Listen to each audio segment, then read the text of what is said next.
இந்த கோஆர்டினேட் கிரிட்டில் சாஷா என்ன பண்ணுறாங்கன்னா சில ஆப்ஜெக்ட்ஸ் வச்சுருக்காங்க. ஒவ்வொரு ஆப்ஜெக்டோட கோஆர்டினேட்ஸ் கேட்குறாங்க. இது கோஆர்டினேட்ஸ் பற்றின இன்ட்ரோடக்ஷன் தான்.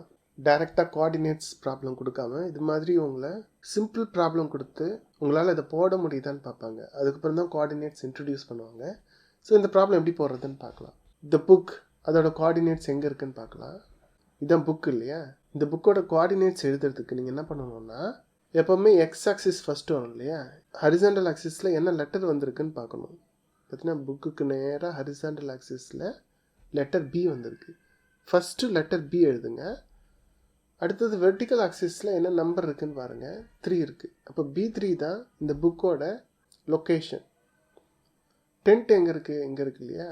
இது பார்க்கும்போது A, அடுத்தது 2.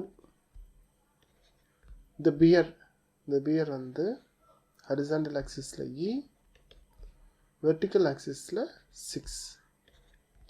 சர்ச், இதான் சர்ச் இல்லையா? D and then 1. காரு, இதான் கார் இல்லையா? இது Fல இருக்குது.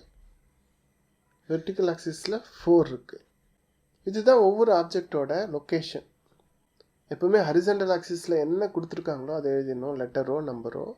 அடுத்தது வெர்டிக்கல் ஆக்சிஸில் இருக்கிற நம்பரோ லெட்டரோ லொக்கேஷனுக்கு யூஸ் பண்ணிக்கணும். அடுத்த வீடியோவில் வேற ஒரு டாப்பிக்கில் சந்திக்கலாம். தேங்க்யூ ஃபார் வாட்சிங்.